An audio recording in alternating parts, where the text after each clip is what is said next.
They drove away so fast I didn't even see their brake lights, just the cold white glow of the rest stop lamps and the dust left by my daughter's SUV. At 79, I thought I'd seen every kind of humiliation a family could give a woman, but being left at a highway rest stop at 1 in the morning had never made the list. I stood there in my beige coat, clutching my purse like it could warm me. It couldn't. Nothing really could. Not after the way Karen said, "Mom, we just need space. Get out for a moment." And the moment turned into them driving off with the doors locked. The trucks roared past, making the pavement tremble. I didn't tremble. Not outside, anyway. Maybe age does one useful thing. It teaches you to shiver on the inside only. I walked to the bench near the vending machines, sat down slowly, and took out the small spiral notebook I always kept in my purse. I bought it 2 years ago thinking I'd write down recipes. As it turned out, recipes weren't the only things worth noting. 1:07 a.m., I wrote. Left at rest stop. Highway 14N. Temperature cold, mind clear. That last line surprised even me. Clear. That's not how a woman should feel when her own daughter and son-in-law abandon her like forgotten luggage. But clarity has a sharpness to it, and that sharpness cut straight through the confusion I'd been living in for years. The excuses, the apologies I made for them, the bending until my back ached. All of it slid away in that cold air. A car pulled in, just a young couple arguing about something useless. They paid me no attention. Good. I needed the quiet. I replayed the evening, the forced smiles at dinner, the moment David sighed dramatically because I asked if we could go home. I was tired. My hip hurt. And then Karen's whisper, sharp and embarrassed. "Mom, you make everything difficult." Then the sudden stop at the rest area, their clipped voices, the door shutting behind me, and the engine revving. I wrote again. Not accidental. Decision made long ago. Tonight only revealed it. I don't know how long I sat there. Long enough for the sky to shift a shade darker. Long enough for the loneliness to turn into something sturdier. A patrol car eventually pulled in. The officer rolled down his window, brows raised. "Ma'am, are you all right?" "Not really," I said. "But I'm not in danger, just stranded." He asked what happened. I didn't cry. I didn't embellish. I told him plainly, my daughter and her husband drove off and left me here. His face changed, softened first, then tightened. He called dispatch, then helped me into the warm car. I held the notebook tightly. It felt like the only thing that belonged to me. As he drove, he said gently, "Family stuff can be messy." "Yes," I answered, "especially when you stop pretending it isn't." He didn't pry after that. Good man. Silence is sometimes the best company. When we turned into my neighborhood, the houses slept the way people do when they believe nothing is wrong in their world. The officer walked me to the door, made sure I could get inside. I thanked him, then stood alone in my small hallway, coat still on, block cold air still in my lungs. I opened my notebook again. This is the night I begin paying attention. The house was quiet. Too quiet. But for the first time in years, the quiet didn't make me feel invisible. It made me feel awake. And that was more frightening for my family than anything that happened at that rest stop. The house felt colder than the rest stop, though the thermostat was set where it always was. Maybe coldness isn't about temperature at all. I hung my coat on the chair instead of the hook. I didn't trust my legs just yet. I sat for a moment, hands flat on the table, listening to the refrigerator hum like an old companion. It struck me that the hum had been in my life longer than Karen's kindness. Footsteps hurried down the hallway. Light ones. Only one person in this house still walked like someone who wasn't afraid to feel. My granddaughter, Lily. Grandma, is that you? She appeared in her oversized t-shirt, hair tangled, face troubled. 17, still soft around the edges, not yet sharpened by adult disappointments. Yes, it's me, I answered. She stopped when she saw my shoes still on. Her eyes widened. Where were you? I woke up and... Dad said... She cut herself off, pressing her lips into a thin line. I knew that look. The look of someone who's already caught one lie tonight and fears the next. I didn't want to burden her. Not with this. But she stepped closer, knees slightly bent, like she was bracing herself. Grandma, what happened? They left me at a rest stop, I said quietly. No dramatics. It didn't need embellishment. The truth carried its own weight. She blinked, stunned. Left you? Like, on purpose? I nodded. For a moment, she didn't speak. Then she shook her head slowly, the way a person does when something rearranges itself inside them. I knew they were being awful, but this... Grandma, this is insane. I didn't answer. She sat down beside me, her hand covering mine. Her hand was warm. Mine felt like paper. Did you call the police? They picked me up, I said, and brought me home. Her face changed again. Anger now, quiet, controlled, the kind that starts deep. Dad said you went for a walk to clear your head. He said you didn't want anyone waking you when you got back, so I shouldn't worry. She exhaled sharply. I knew he was lying. He does that thing with his eyes when he lies. I made a small note in my notebook. Lily sees truth. Important. She leaned closer. Grandma, why didn't you wake me when you got home? I would have stayed with you. I know, sweetheart. But you have school tomorrow, and I needed to sit with myself for a moment. She frowned. You shouldn't have to sit with something like this alone. I looked at her. Really looked. Somehow she'd grown up in this house without turning hard. A miracle, considering the atmosphere Karen and David created. Always rushing, always irritable, always pretending I was a misplaced object crowding their space. Yet Lily still chose gentleness. She squeezed my hand. Are you okay? I'm upright, I said. For tonight, that's enough. She didn't smile. She understood it wasn't a joke. From the hallway came the sound of movement. Someone pretending not to listen, pretending not to be awake. Karen or David. Probably both. Whispering, doors shifting, people checking whether their story would hold once they had time to polish it. Grandma, Lily whispered, please promise me something. Whatever they say tomorrow, don't let them make you feel like it was your fault. I felt something crack softly inside my chest. Not pain, recognition. I won't, I said. She nodded, satisfied in a way only a child who loves deeply can be. Good. They get away with too much already. Those words hung between us like a quiet verdict. Go back to bed, sweetheart, I told her. You need rest. I'll go, but I'm not sleeping. She hesitated. If you need me, knock on my door, okay? I will. She hugged me, longer than usual, and went back down the hall.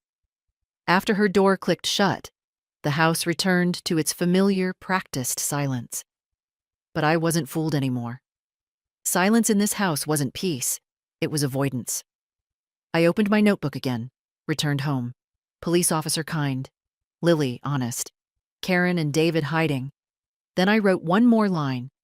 Tomorrow, bank. Not because of money, because truth has a trail, and I needed to see where mine had been taken. I snapped the notebook closed.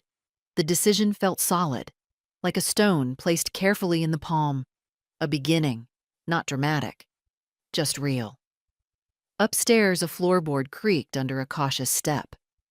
Someone was listening. Good. Let them hear.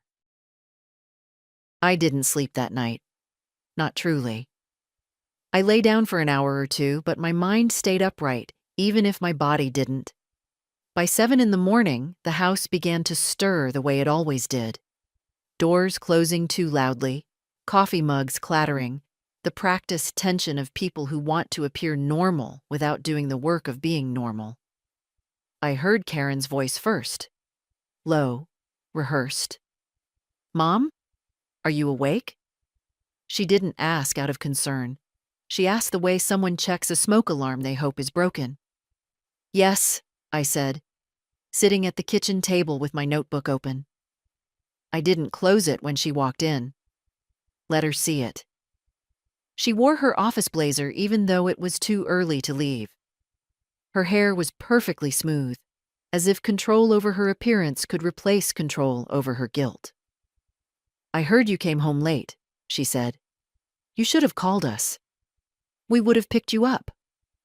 I looked at her calmly. "You drove away from me." A small flicker crossed her face. Shock, then irritation, then the glossy mask she used for difficult clients. "Mom, that's not fair. You got out of the car. You said you needed air." "I said I needed a minute," I corrected. "You decided that minute didn't include bringing me back." Her jaw tightened. She exhaled loudly, the way she always did when she wanted to end a conversation without resolving it. "Things got heated. You were criticizing us all dinner. I asked to go home because my hip hurt." "You made a scene," she snapped. "David felt attacked." David always felt attacked whenever he wasn't praised. I didn't bother pointing that out. I wrote something in my notebook, slowly, deliberately. Karen stared at the movement of my pen. "What are you writing?" she asked. "The truth," I said. She didn't like that answer. Her cheeks reddened. "Mom, this is getting out of hand. We were exhausted, and you've been so difficult lately. It's not easy having you here all the time." I nodded. Then leaving me alone at a rest stop must have felt like a relief. She flinched. Good. A human reaction at last. Before she could answer, David entered the kitchen, tying his tie. He looked at me the way one looks at an unpaid bill. "Morning," he said stiffly. Then, to Karen, "We need to go soon." He didn't greet me. He didn't ask what happened. He just hoped the problem would dissolve if ignored. I stood up. "I'll be going out today," I said, taking my purse. "Where?" Karen asked too quickly. "A few places," I replied. "Nothing you need to worry about." David frowned. "Do you need us to drive you?" I looked at him long enough for him to understand that question wasn't an offer. It was fear disguised as politeness. "No," I said. "I'll take a cab." Their eyes exchanged a glance, brief, nervous. As I walked toward the door, Karen followed. "Mom, please don't make today harder than it needs to be." I turned. "Yesterday was hard. Today is honest." She opened her mouth, then closed it. Behind her, David muttered something under his breath, something that sounded like, "We don't deserve this." I didn't bother responding. People like him always believe the consequences of their actions are unfair. Outside, the cold morning air felt almost clean. I called a cab and waited on the curb, notebook in hand. I made another note. Day 1. No more ignoring the obvious. The cab arrived, driven by a woman about my age, silver hair cropped short. She glanced at me in the mirror. "Rough morning?" "A long night," I answered. She nodded. "Those can change a person." "Yes," I said quietly. "They can." At the bank, the lobby was almost empty. A young teller greeted me with a smile that didn't reach his eyes. I recognized the expression. Someone performing friendliness, not feeling it. "I need to speak with a financial manager," I said. "Privately." He nodded and led me to a small waiting area. A few minutes later, a woman in her 50s approached. Sharp eyes, steady posture. Her name tag read, Elaine Bradford. "Mrs. Holt?" she asked. "Come with me." Her office was small but orderly. She gestured for me to sit. "How can I help you today?" I placed my notebook on the desk. "I want to review every automatic withdrawal, every shared authorization, every joint access granted on my accounts." Elaine didn't flinch. "Of course. Any specific concerns?" "Yes," I said. "For the first time in a long time, I am concerned about myself." She studied my face briefly, reading the quiet between my words. She nodded. "Let's begin," she said. She turned her monitor and began pulling up pages and pages of transactions. I saw the first numbers appear. Amounts, dates, companies I didn't recognize. And without a tremor in my voice, I said, "Print them all." Elaine clicked a few keys. The printer across the room began to hum. I didn't tremble then either. Not anymore. Elaine stacked the printed pages neatly before sliding them toward me. The pile was thicker than I expected. Years of numbers, each one a small doorway into choices I barely remembered making, or didn't make at all. "Take your time," she said, folding her hands calmly. "I'm here if you have questions." I didn't need questions at first, only breath. I began reading line by line. Insurance premiums I never signed up for. Subscriptions to services I didn't use. Payments labeled household support. Transfers to an account with David's initials. Every month, sometimes twice. I felt no shock, only confirmation. "They've been accessing my funds for years, haven't they?" I said. Elaine didn't answer immediately. "The authorizations appear to have been signed by you." She turned one page toward me, gently tapping her finger under my signature. My signature. Long loops, long lines. Yes, it was mine. But mine from a time when I believed trust was the same thing as love. When Karen said, "Mom, this just makes things easier for all of us." And I wanted her to want me around. Not just my housekeeping or my casseroles. Me. "I remember signing," I said softly. But not understanding. Elaine remained quiet. It was a respectful silence. I took my pen and made a note in the margin of the printout. Understanding now. When I finished reading, I pushed the stack a few inches away. "What are my options?" Elaine straightened, professional but gentle. "First, we can suspend all withdrawals, then revoke authorizations. You can reassign control of your accounts solely to yourself. And we can set up alerts so you are notified each time any transaction occurs." "Do it," I said. "All of it?" "All of it." She nodded and began typing. Her keystrokes were steady, precise. It felt like the sound of a lock turning, not trapping me, freeing me. As she worked, she asked, "Do you feel safe in your current living arrangement?" The question hovered in the air. I thought of last night. The dark highway. Karen's clipped voice. David's impatience. The cold that crept into my bones. I thought of Lily's warm hand on mine. Of the silence afterward. The kind that makes a person small. "No," I said, "but I'm not afraid. There's a difference." Elaine nodded. "If you ever need help finding alternative housing or legal support, we can connect you to the right resources." I looked at her. Something in her tone wasn't pity. It was recognition. A woman who'd seen too many mothers emptied out by the people they raised. "I'll need legal support soon," I said. "But not today." She printed the new authorization documents and passed them to me. "Sign here. This reverses all previous access." I picked up the pen. My hand didn't shake. It felt like I'd been waiting years to make this one stroke. When the signatures were done, Elaine walked me to the elevator. Mrs. Holt, she said quietly, you're doing the right thing. I know, I replied.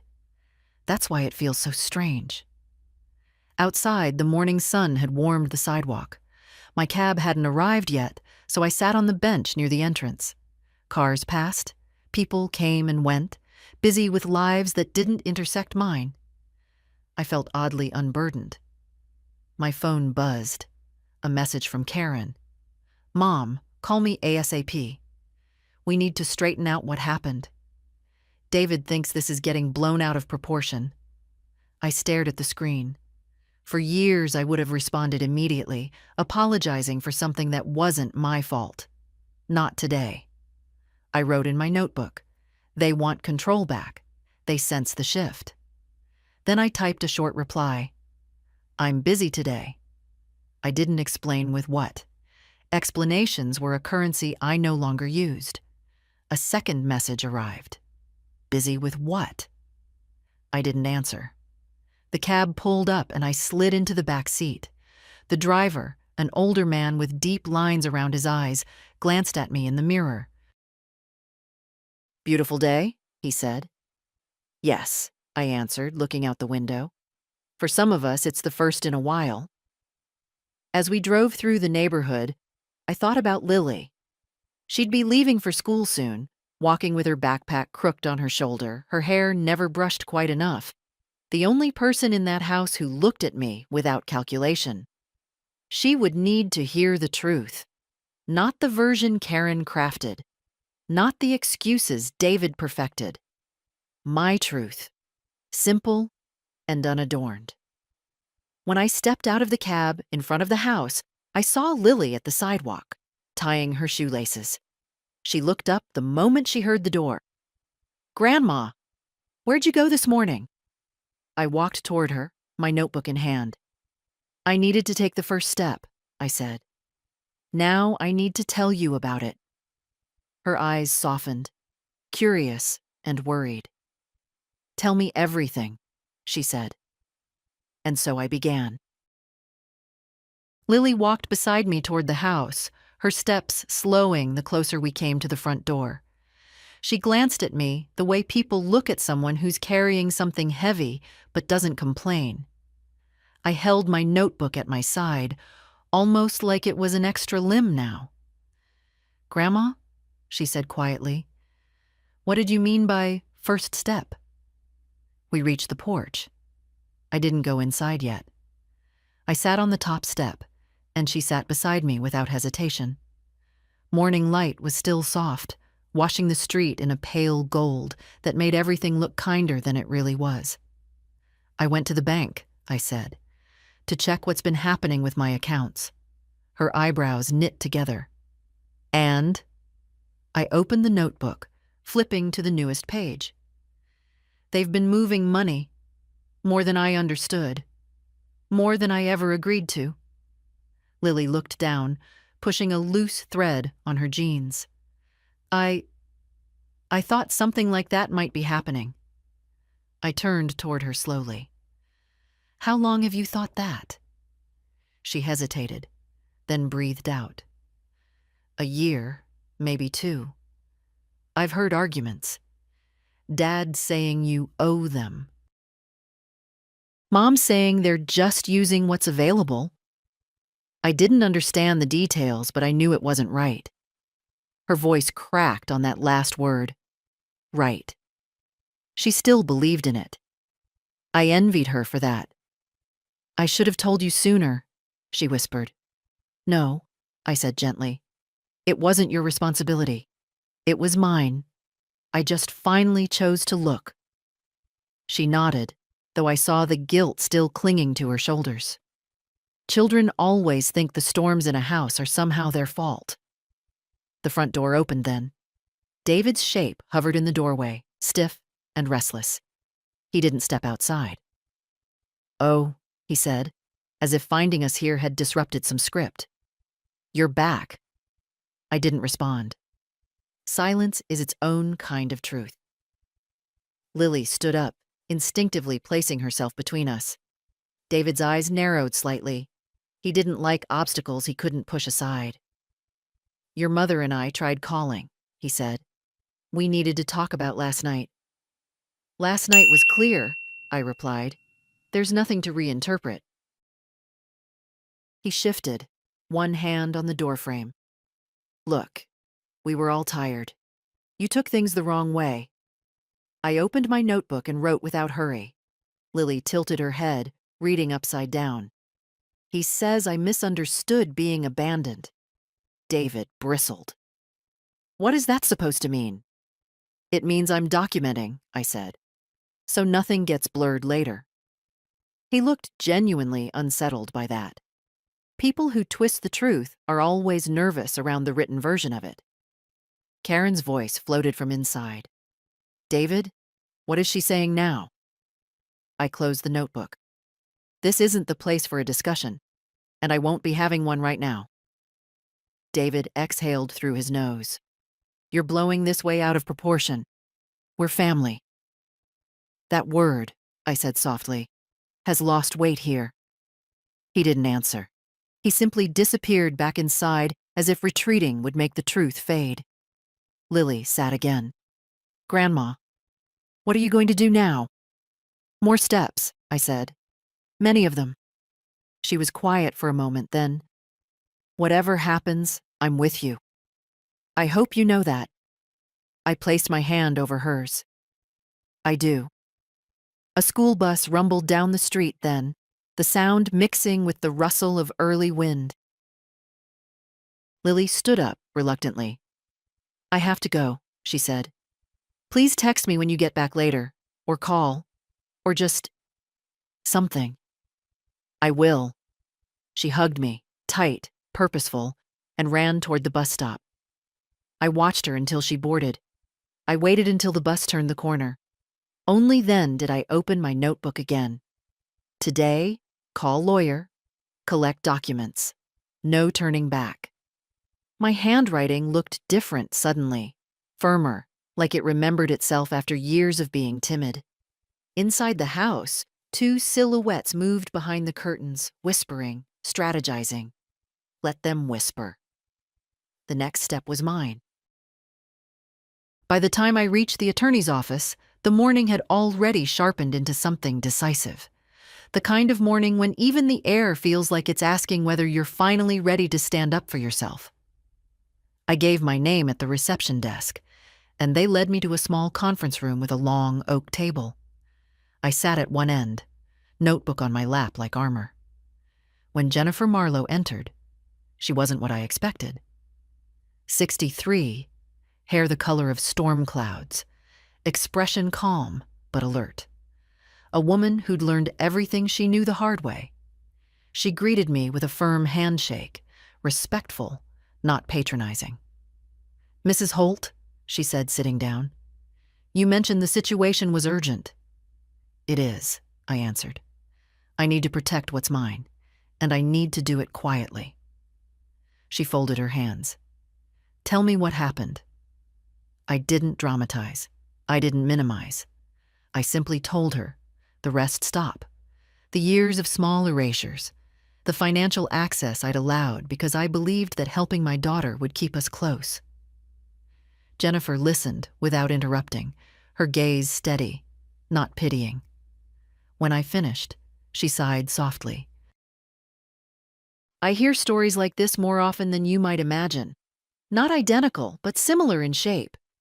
Children forgetting their parents are human beings, not resources. She opened a folder. We'll take it step by step. First, reclaiming full control of your finances. Then, restructuring your estate so that no one can pressure you in the future. Good, I said. My voice surprised me. It sounded like someone who'd stopped asking for permission. She printed a stack of forms and slid the first one toward me. Revocation of existing financial access. Once you sign, they will no longer be able to withdraw, authorize, or modify anything in your accounts. You'll receive alerts for every action. No surprises. No surprises. It felt like a prayer I signed. Next came the documents concerning my will. I'd avoided thinking about it for years. because mothers always imagine there's still time for their children to change. But last night on that highway, time had stopped protecting illusions. "I'd like to create a trust," I said. "Something for my granddaughter only, not her parents." Jennifer nodded. "A restricted trust for Lily, with protections to ensure her parents can't access or redirect the funds. You can designate age triggers, conditions, educational allowances, whatever you choose." I felt the tightness in my chest ease. "Make it strong. She deserves at least one adult who thinks of her future and not their own comfort. We'll make it ironclad." We worked quietly for the next half hour. She explained every line, every implication. Not talking down to me, not rushing. It had been a long time since someone treated my mind as if it were still worth something. When the last signature dried, she leaned back. "Mrs. Holt, I want to tell you something plainly. You are under no obligation to keep people in your life who treat you poorly, family or not." I closed my notebook slowly. "I know," I said. I just needed someone else to say it out loud. She walked me to the door. "If they react badly, and they will, call me before you respond. We'll handle it together." "Thank you," I said, "for not talking to me like I'm fragile." Jennifer smiled. "You don't strike me as fragile. You strike me as someone who finally stopped pretending." Outside, the sky had warmed despite the early hour. I felt my steps steady as I walked toward the taxi stand. My phone buzzed again. Karen, then David, then Karen once more. I didn't open a single message. Instead, I wrote in my notebook. Today, I took my name back from their mouths. The wind moved lightly down the street, brushing against my coat. I breathed it in, letting it fill the hollows I'd ignored for too long. Age doesn't make you invisible, not unless you agree to vanish. And I was done agreeing. By the time I reached the house, the afternoon light had cooled into that pale shade that always makes the edges of things sharper. The driveway was empty, Karen and David's cars gone, but their absence didn't bring the peace it once did. It only meant the storm would come later. Inside, the house felt tense, as if the walls themselves had overheard my mourning. I set my purse on the table, hung my coat on the back of the chair, and sat for a moment with my hands folded. It struck me how often I'd sat here waiting for them, waiting to be useful, waiting to be needed, waiting to be forgiven for things I'd never done. Today, the waiting was over. My phone vibrated again. Karen, 4 messages now. A call. Another call. Then one from David. I didn't answer. Instead, I walked into the kitchen, put water on to boil, and took a plain ceramic cup from the cabinet. I moved slowly, deliberately. It had been a long time since I'd moved like a woman who didn't expect to be interrupted. When the kettle clicked, I poured the water and sat down at the table. The first sip steadied me. I opened my notebook. This morning, reclaim. This afternoon, reinforce. Before I could write anything more, the front door opened. No knock, no hesitation. Just the sound of the key turning in a lock they believed belonged only to them. Karen's voice cut into the stillness. "Mom, we need to talk." I placed my pen beside the notebook and didn't look up. "Then close the door behind you. You're letting in the cold." She hesitated. I heard the door click, then her footsteps. Sharp, irritated. David followed more slowly, the way men do when they think observation alone might fix the mess they made. Karen stood across from me, arms crossed, eyes already rehearsed. "We've been calling you all morning." "Yes," I said. "And you're ignoring us?" "I'm choosing who I give my time to." That startled her. She wasn't used to my voice holding shape. David stepped forward. "The bank called us?" Something's wrong with your accounts? They said you revoked access? Correct. But why? Karen demanded. We've managed things for years. You never had a problem before. I looked at her openly. I did. I simply stopped hiding it. She blinked rapidly, the way she did when anger and fear touched each other inside her. Mom, you're being dramatic. This is all because of last night. You're just upset. Yes, I said. I am upset. And I'm also awake. David exhaled in frustration, rubbing his forehead. This is ridiculous. You're going to make things so much harder for all of us. Harder? I repeated. I was left alone at a highway rest stop at 1 a.m. Karen rolled her eyes, a gesture she used to diminish, not express. We explained that. Things got heated. You overreacted. I pushed my notebook toward them. I wrote down exactly what happened. I'm not negotiating the truth. Karen's voice rose. Why are you doing this? You're hurting the family. The family, I said slowly, is hurting itself. I'm just refusing to bleed for it anymore. She fell silent then, caught off guard by the calm in my voice. David, however, leaned forward. You talked to a lawyer, didn't you? He asked. Your attorney called the house asking to confirm your upcoming appointment. And you answered my phone? I asked. His jaw tightened. It rang while we were trying to reach you. We were worried. Worried about me, I said, or worried about access? He didn't respond. Not because he didn't know the truth, because he did. Karen's voice softened then, but the softness was performative, something she put on like a cardigan. Mom, we're your family. We're supposed to take care of things.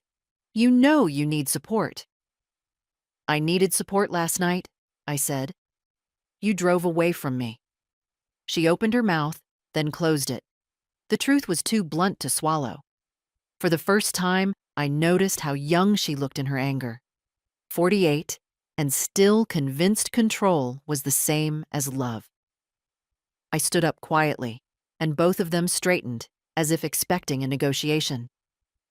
There's no discussion to be had today, I said. What's done is done. My accounts are my own. My decisions are my own. If you need anything from me, you won't get it through intimidation or guilt. Karen's eyes glossed with a fury she didn't know how to contain. So that's it? You're just cutting us off? No, I said. I'm letting myself go. David muttered a curse under his breath. Karen grabbed her coat, movements abrupt. You're being manipulated, she snapped. Someone got into your head. Yes, I said softly. Me. They left without another word. The door shut harder than necessary.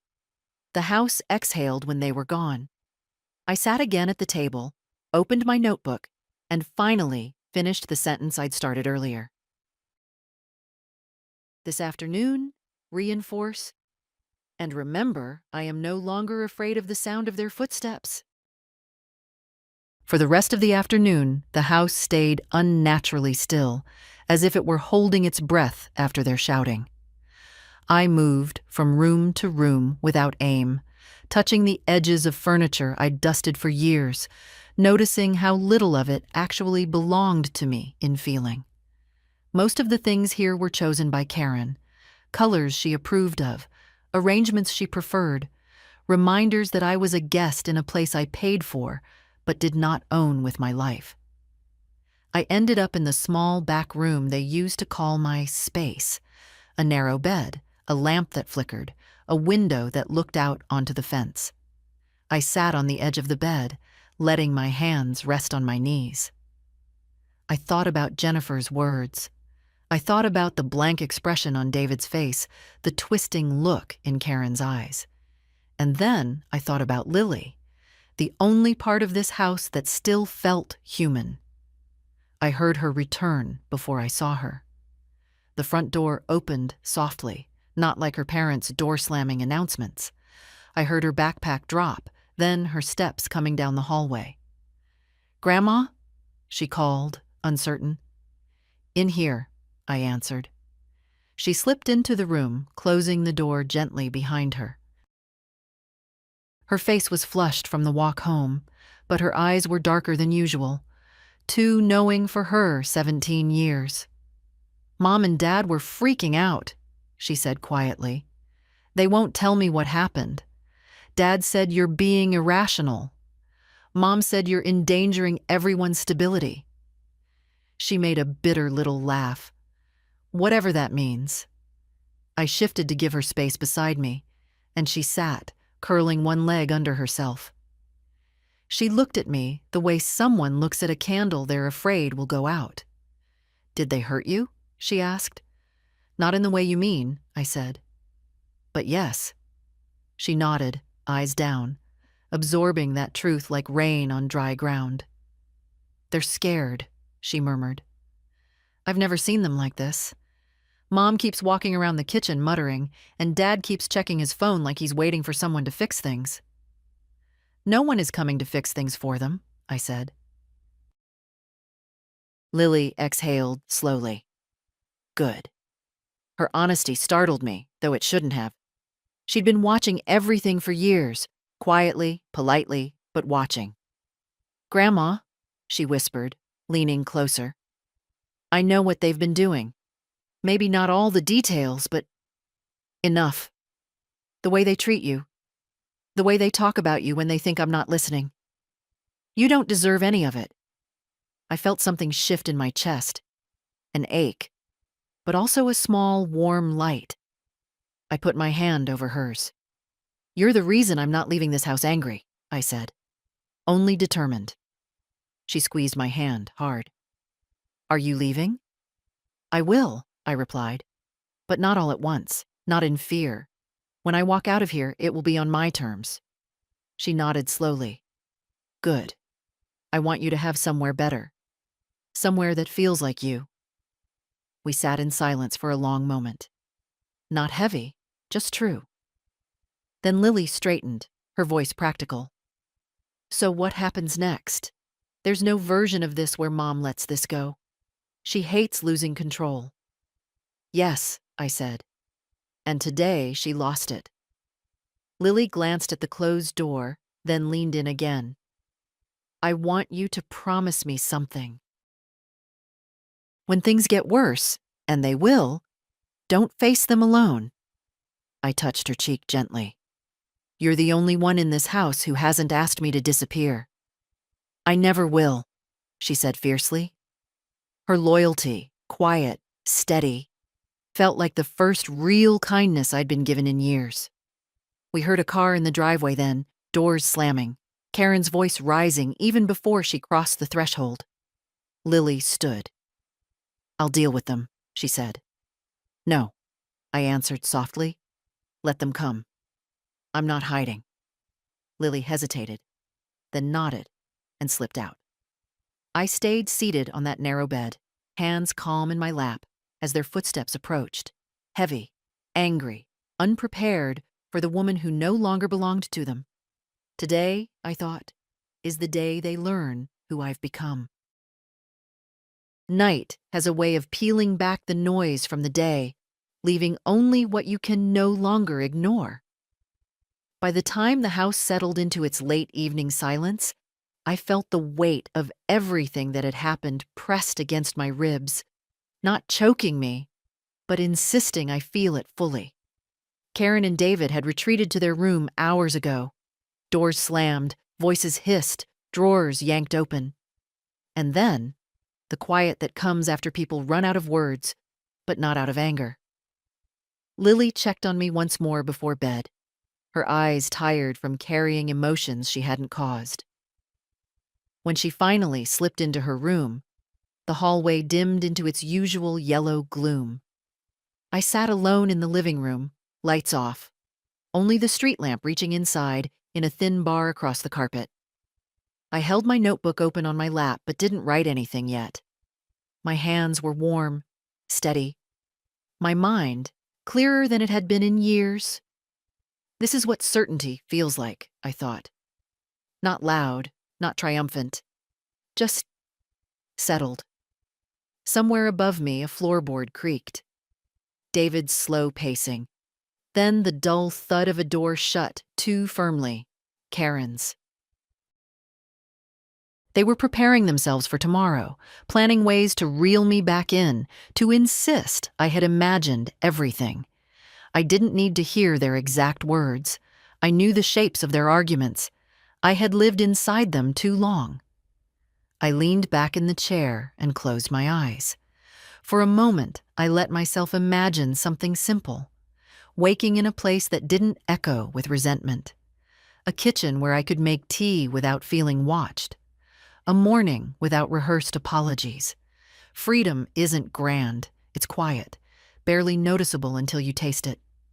When I opened my eyes, the room looked the same, but I wasn't the same woman in it. I finally wrote, "Tonight, let the silence finish its work." I set the notebook aside and stood slowly, my joints stiff but obedient. I walked to the window and looked out at the dark yard. The trees barely moved. Even the wind seemed to respect the stillness of the moment.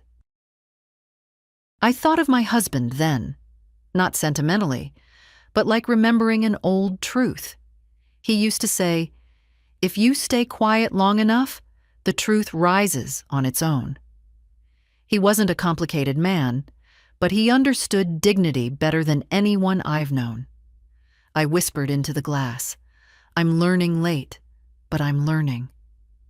From down the hall came another sound, Lily's door opening softly, then her slow footsteps approaching. She peeked into the living room, hair tousled, blanket around her shoulders. "Grandma?" she murmured. "You're still awake." "So are you," I replied. She came closer, sat beside me on the arm of the chair. "I couldn't sleep. I keep thinking about what they did to you, what they keep doing." I touched her hand.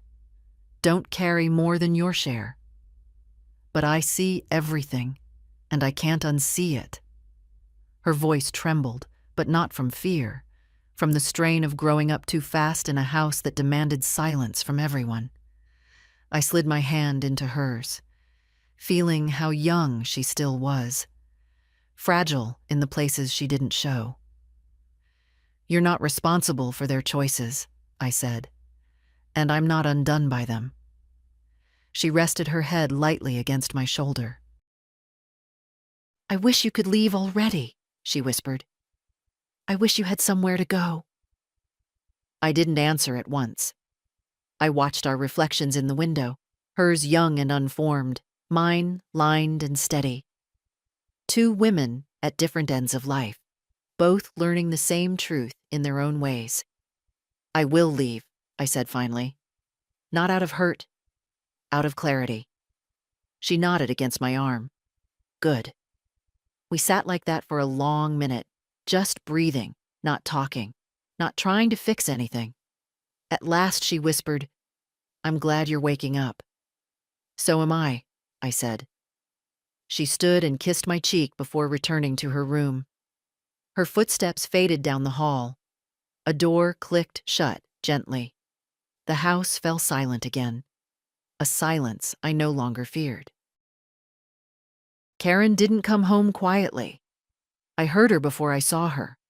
The rapid clicks of her heels across the entryway, the way she muttered to herself, gathering anger like some people gather breath. David hovered behind her, slower, his irritation like a shadow rather than a flame. Lily stayed in her room. She knew when a storm was coming. I was in the living room reading a newspaper I didn't care about, simply because I wanted to sit upright and calm when they approached. I didn't rise when Karen marched in. "We're talking," she announced, as if I needed permission. "You're talking," I said. "I'll be listening." That threw her off. Karen's confrontations relied on resistance. She didn't know what to do with calm. She crossed her arms. "Mom, we spoke with the bank. They said you revoked all existing authorizations. You understand how dangerous that is, right? You've made things unnecessarily complicated." "Dangerous for whom?" I asked quietly. "For all of us," she snapped. "We have bills, responsibilities, the household." "The household," I interrupted, "is something you and David manage, not something I fund." Her mouth tightened. "So you're punishing us?" "No. I'm correcting something that should have been corrected years ago." David stepped forward, hands half raised, as if framing an argument. "You're making assumptions. You think we're taking advantage of you, but you agreed to all those things. You signed every paper." "Yes," I said, "but I signed as a mother who trusted her child, not as a woman giving up ownership of her own life." Karen's face flushed. She wasn't used to hearing my reasoning delivered without shaking. "This is absurd," she said. "You're blowing everything out of proportion because you're upset about last night." I closed the newspaper. "Last night didn't create this. Last night revealed it." She let out a humorless laugh. "You're rewriting things to make yourself the victim." "I don't feel like a victim," I said. "I feel aware." David rubbed the bridge of his nose. "Look, can't we just put this behind us? You're overreacting. Families fight. Mistakes happen." "Leaving your mother at a highway rest stop is not a mistake," I answered. "It's a decision, and you made it together." Karen's voice suddenly dropped. "Mom, do you have any idea how hard it is living with the pressure we're under? You think everything is so simple, but you're not the one juggling work, bills, a teenager." "Lily is not a burden," I said. "She is the only person in this house who still speaks to me with kindness." That silenced both of them. For a moment, the room felt heavy, not with anger, but with truth they didn't want. Karen sat abruptly on the edge of the coffee table, as if her legs couldn't hold the weight inside her. "Mom," she said, quieter now, "we need your support. We need stability." "You don't want my support," I said gently. "You want my silence." Her eyes filled, not with sorrow, but with frustration at losing control of the narrative. "You're being manipulated," she repeated, her voice trembling with forced conviction. "That lawyer, she's filling your head with—" "No," I interrupted softly. "She simply spoke to me like I was still a person." Karen looked down, and for a moment I saw the child she used to be. Thin-skinned, afraid of disapproval, desperate to be right. When she finally looked up again, her expression had hardened. "So what happens now?" she asked. "You just rewrite everything without considering us?" "I consider you," I said, "but I do not center you." David scoffed and walked out, muttering something about impossible women. Karen stayed a moment longer, watching me the way someone watches a door they wish would open the way it used to. "I don't understand you anymore," she said. "I'm not asking you to," I replied. "I'm asking you to understand that I won't be disappearing to make your life easier." She stood. "We aren't finished." "Yes," I said. "We are. For tonight." She left the room, steps sharp and brittle. When the door to their bedroom slammed, the house didn't tremble. I did not either. Lily knocked on my door just after 10, though knocked isn't the right word. She tapped gently, the way one taps on the shoulder of someone waking from a long sleep. I opened the door and she slipped inside, barefoot, wrapped in a thin sweater. "They're in their room," she whispered. "Still arguing, still blaming you for everything." "I expected as much," I said. She sat on the edge of my bed, legs drawn up, looking smaller than she had earlier. The house's tension pressed down on her, too, though she tried to hide it behind her usual quiet determination. "Can I stay here for a while?" she asked. "Of course." I turned on the small lamp, and its faint light softened her features. She looked tired, not from school or homework, but from living in a house where emotion cracked the air like static. "I heard what Mom said to you," she murmured, "about you rewriting everything. She always says things like that when she's scared." "She's not scared for me," I said. "She's scared of losing access." Lily nodded, then hesitated. "Grandma, I don't want to sound ungrateful, but do you think she ever loved you the right way?" I sat down beside her, the question settling between us like dust. "I think she loved me the way a child loves a parent she doesn't understand. And as she grew older, she expected me to shrink." "Shrink?" Lily tilted her head. "Yes, into something smaller and easier. Something that didn't need anything. Something that only gave." She rested her chin on her knees. "I don't want to end up like her." I touched her shoulder. "You won't. You already see too much." For a long moment, neither of us spoke. The muffled arguing from down the hall rose, fell, then went silent. That silence held a kind of fatigue, anger worn thin by its own weight. "Grandma," Lily whispered, "I think you should leave soon. Not because I want you gone. God, no. But because this house doesn't deserve you anymore." I looked at her, really looked. 17, and yet standing at the crossroads of understanding that some families can only love in the shape of taking. "I will," I said softly, "but I want you to know something first." She looked up. "I'm not leaving you. I'm leaving them."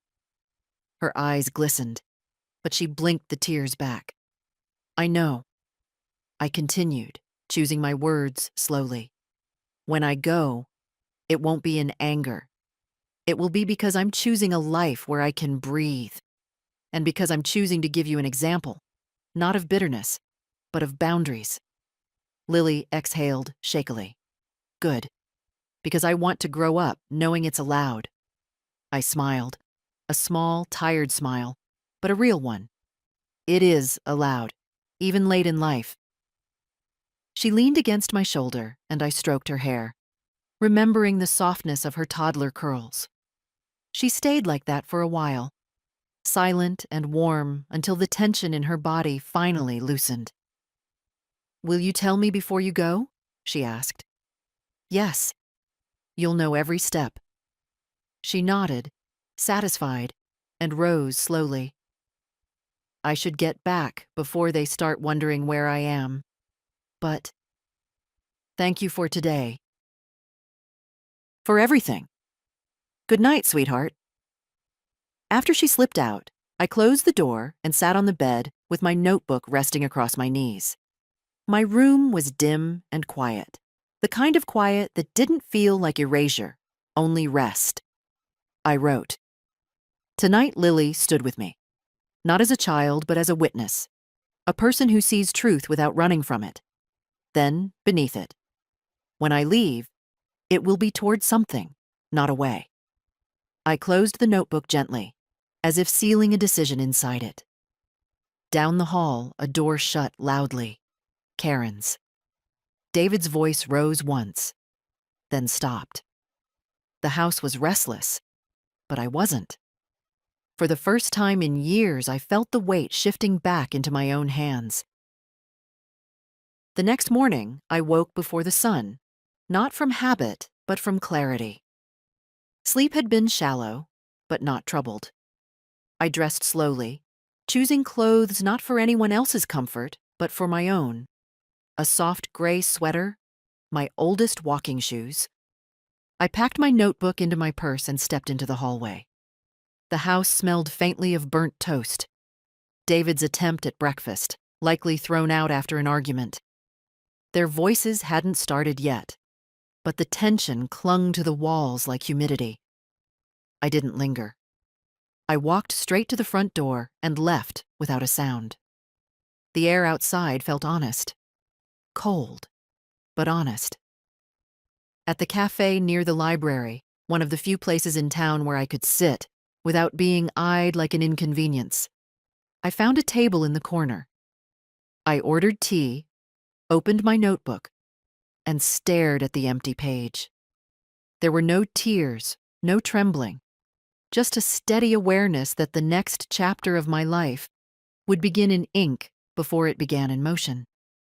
I wrote, "Find a home with light. Find a home with a door that opens only from my side." Then I searched listings on my phone. A strange feeling washed over me, a mix of youth and age. I hadn't looked for a home in decades. Last time I did, my husband was alive, and Karen was a little girl with scraped knees and a stubborn smile. Now, it was just me. A small coastal town 2 hours away caught my eye. Not grand, not busy, just quiet. A tiny cottage with peeling paint and a small porch facing the water. The price was manageable. The photos felt honest.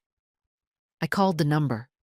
A woman answered, soft voice, older, patient. We spoke for 10 minutes.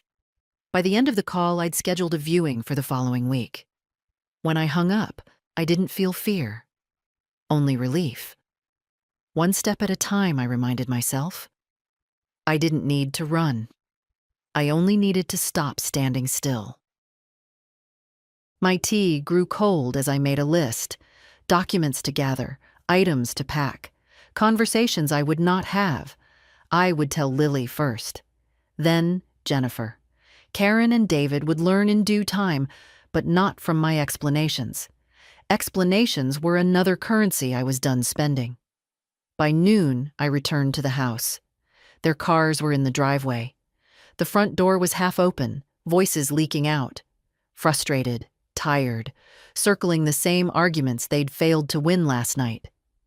When I stepped inside, Karen stopped mid-sentence. David turned sharply, like he'd been caught doing something he shouldn't. "Where were you?" Karen demanded. "Out," I said. "Thinking." David crossed his arms. "We're still trying to understand what's going on with you." "I'm making decisions," I replied. "That's all?" "What decisions?" Karen's eyes narrowed, but there was fear beneath it. "The kind I should have made a long time ago." She glanced quickly at David, as if asking him to intervene. He didn't. He simply watched me with the wary expression of a man who knows the balance has shifted and doesn't know how to regain footing. "Mom," Karen said slowly, "you're not planning anything drastic, are you?" "I'm planning something necessary," I answered, "and something peaceful." Her voice sharpened. "Meaning what?" I didn't raise my voice. I didn't soften it either. "Meaning my life is mine again." For a moment, she looked as if she might cry, not from sorrow, but from losing her grip on a role she built around my silence. But no tears came. Only more questions, all of them frantic. I didn't answer them. I didn't need to. Instead, I walked past both of them and went to my room. I closed the door gently, not as a wall, but as a boundary. A real one, finally. Sitting on the bed, I opened my notebook again and added, "Decision made. Now I prepare." The house hummed with confusion outside my door. But inside, for the first time in years, there was quiet that belonged to me. And that was enough. For now. They came for me in the early evening, as I knew they would. Manipulators hate a vacuum. When their grip slips, they rush to reclaim it. I heard them in the hallway. Karen whispering urgently, David breathing hard as if preparing for a physical task rather than a conversation. I stayed at my desk, sorting papers into neat piles, documents for the lawyer, documents for the cottage viewing, and a stack of things I intended to leave behind. The quiet rustle of paper felt like a shield. Karen knocked once, too softly to be sincere. Then she opened the door without waiting. "Mom," she said, stepping inside with an expression she must have practiced in the mirror. Concern stretched thin over fear. "We need to talk." Properly this time. David followed her in. His eyes scanned the stacks of papers, and I saw the tension ripple through him. He wasn't good at pretending. I folded my hands calmly. "All right," I said. "Talk." Karen sat on the edge of the bed, smoothing her hair, a gesture she used when she wanted to seem composed. "We've been thinking," she began, "and we realized things have just escalated. You're overwhelmed, and it's understandable, but we can fix this." "Nothing is broken on my side," I replied. Her jaw clenched, but she pushed on. "If you restore the financial access, we can go back to how things were. We'll help you with bills, appointments, everything." "I don't need help with my life," I said. "Just space to live it." David stepped forward slightly. "This is getting out of hand. You're acting like an enemy, not family." I looked at him carefully. "Family doesn't abandon you at a rest stop." He flinched, not visibly, but inwardly, like someone tapping a bruise they hoped had faded. Karen shook her head quickly. "You keep bringing that up." "Because it happened," I said. "And because you refuse to acknowledge what it meant." She swallowed. "We told you. It was a mistake." "No," I said. "It was a choice. And it clarified everything." David exhaled loudly. "We're not bad people, Marion." "I didn't say you were," I answered. "I'm saying you're not good to me." That silence afterward was heavy and honest, the kind that removes every exit from a conversation. Karen's eyes hardened. "So what? You're planning to run away? Start a new life at 80? Don't be ridiculous." I felt a calmness settle inside me that surprised even me. "I'm not running. I'm walking toward a life where my presence isn't an inconvenience." David stepped closer. "We deserve to know what you're planning." "No," I said gently. "You don't. My decisions are no longer committee discussions." Karen's breath caught. "What about us? What about our future?" "Your future," I said, "is built on your own choices, not on my compliance." Her voice cracked then, thin, sharp. "You're being selfish." I shook my head. "No, I've been selfless to the point of disappearing. I'm simply stopping." David's expression changed, not anger now, but calculation. "Is this about the will?" he asked. "Are you changing it?" I didn't look away. "Yes." Karen's face went pale. "You're punishing us." "I'm protecting myself," I replied. "There's a difference." For a moment, neither spoke. Their power, the power they'd relied on for years, was slipping like sand between their fingers, and they felt it fully. Karen rose abruptly, as if the ground beneath her had shifted. "You're making a mistake," she said. "And when everything falls apart, don't expect us to pick up the pieces." I met her gaze. "You've never picked up mine." David opened his mouth, then closed it. They walked out together, not speaking to each other, their unity held together only by shared offense. When the door shut, the room remained still, soft, almost relieved. I gathered the last of the documents into their envelopes. No shaking hands, no second thoughts. I wrote in my notebook. They came to reclaim what they believed they owned. They left with the truth. I was never theirs to manage. When I set the pen down, I felt something inside me settle. Quiet, final, strong. The next morning, the air felt unusually still, as if the house itself was waiting. I woke early, dressed without hurry, and folded the last of my documents into my purse. Today wasn't the day I would leave, but it was the day I would make it clear that nothing they said or did could reverse what had already shifted inside me. I was in the kitchen making tea when I heard the low rumble of voices from the hallway. Karen and David had been whispering since dawn, their panic spread thin across every syllable. When I didn't approach them, they came to me. Karen walked in first, her face blotchy from a night of restless anger. David followed, jaw clenched too tightly, as if he were holding in the last of his patience.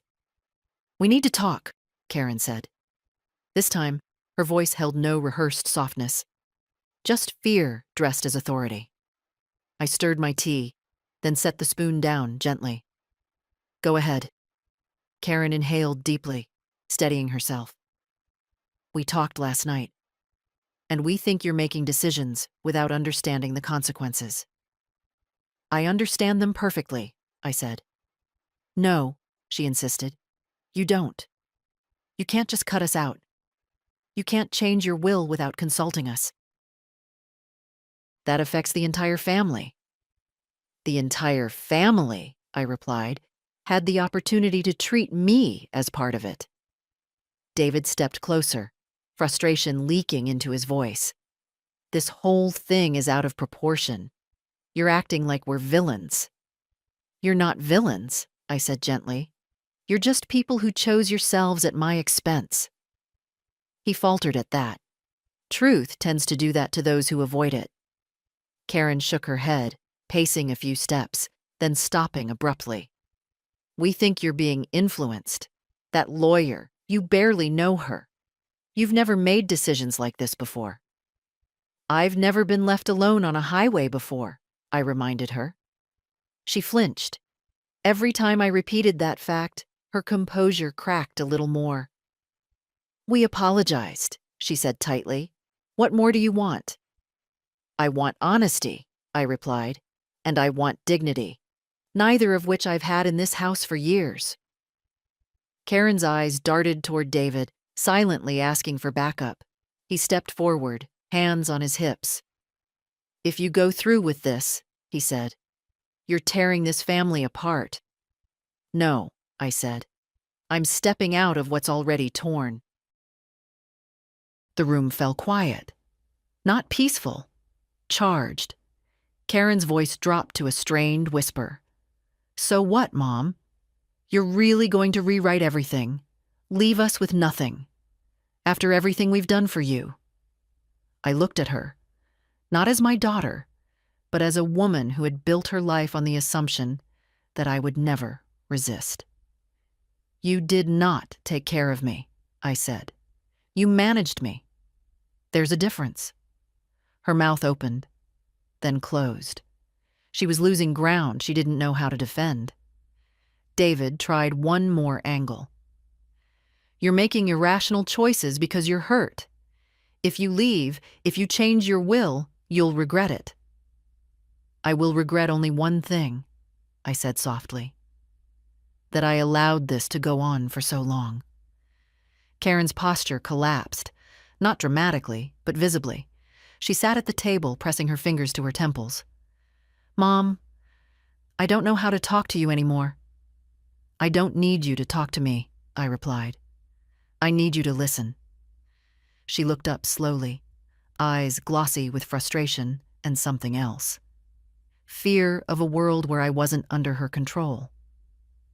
"I will be leaving," I said. "Not today, but soon. You will not stop me. You will not guilt me. You will not access anything that belongs to me. I will live the years I have left with peace." David shook his head, muttering, "Unbelievable." Karen swallowed. "And Lily? You're going to leave her too?" "No," I said. "I'm leaving her an example." They didn't understand. Not yet. Maybe not ever. I stood, took my tea, and walked past them toward my room. Neither followed. Neither spoke. They were too stunned by the version of me they had never prepared themselves to meet. In the quiet of my room, I opened my notebook and wrote, "Clarity given. Boundaries drawn. Nothing left to negotiate." The house around me felt smaller, tighter, but I no longer felt trapped inside it. I was already stepping out. I left before dawn, not as an escape, and not in secrecy. I moved the way one moves after finishing a long conversation with themselves, steady, without hesitation. The house was silent when I stepped into the hallway, but not the hostile silence it had held for years. More like a place that finally understood I did not belong to it anymore. I paused at Lily's door. I didn't wake her. I had promised her she would know every step, and she did.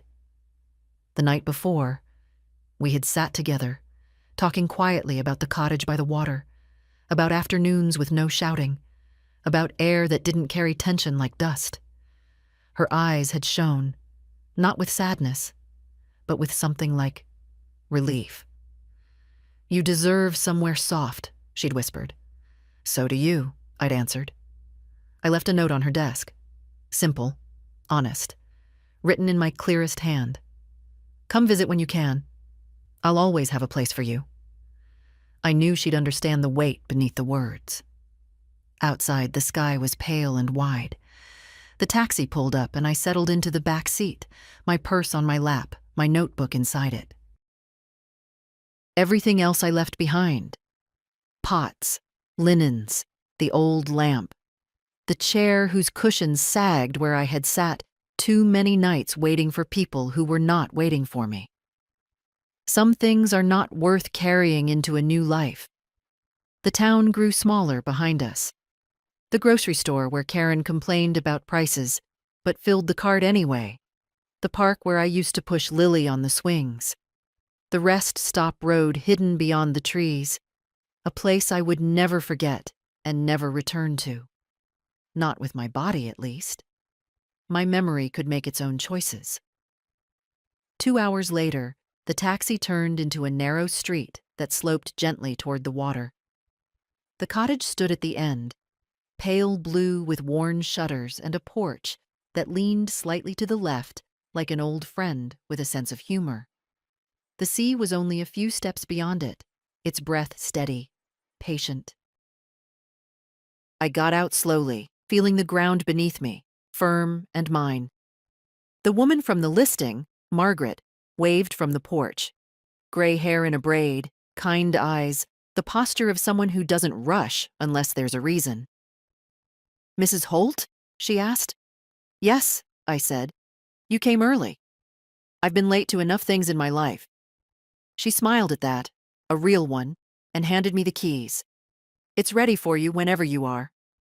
I turned the key in the lock. The door opened with a soft sigh.